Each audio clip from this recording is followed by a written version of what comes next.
হায়দার আকবর খান রণ উনি শুধু একজন প্রতিষ্ঠা রাজনীতিবিদ ছিলেন না, উনি একজন জাতির শ্রেষ্ঠ সন্তানদের মধ্যে অন্যতম সন্তান ছিলেন, যিনি 1971 সালে মহান স্বাধীনতা যুদ্ধে জাতির পিতার নেতৃত্বে তার নির্দেশে 9 মাস যুদ্ধ করে দেশ স্বাধীন করার জন্য জীবন বাজি রেখে যুদ্ধ করেছিলেন। সেই জাতির শ্রেষ্ঠ সন্তানদের একজন সন্তান হচ্ছে হায়দার আকবর খান রণ, যিনি সারা জীবন সংগ্রাম করেছেন এই দেশের মানুষের ভাগ্য উত্তরের জন্য, এই দেশের মানুষের উন্নয়নের জন্য চেষ্টা করেছেন।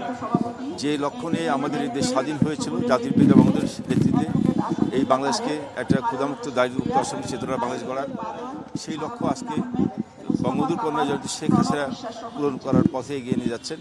হায়দার আকবর খান রণরা যে স্বপ্ন দিয়েছিলেন সেই স্বপ্ন আজকে বাস্তবের পথে আমাদের মাননীয় প্রধানমন্ত্রী শেখ হাসিনার নেতৃত্বে।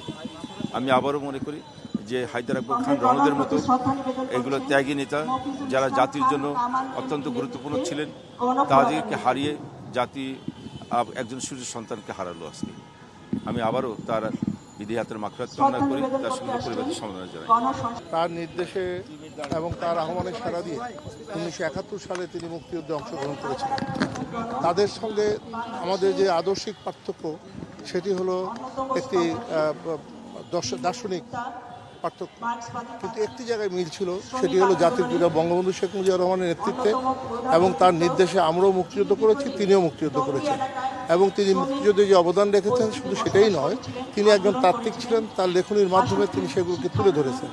আমি তার এই মৃত্যুতে গভীর শোক প্রকাশ করছি, তার রুহের মাগফিরাত কামনা করছি, তার পরিবারবর্গের প্রতি আমি গভীর সমবেদনা, অনেক অনুসারী যারা আছেন তাদের প্রতি আমার সমবেদনা জানাচ্ছি। বাংলাদেশ আওয়ামী লীগের পক্ষ থেকে আমরা তার প্রতি গভীর শ্রদ্ধা জানাবার জন্য আজকে এখানে উপস্থিত হয়েছি।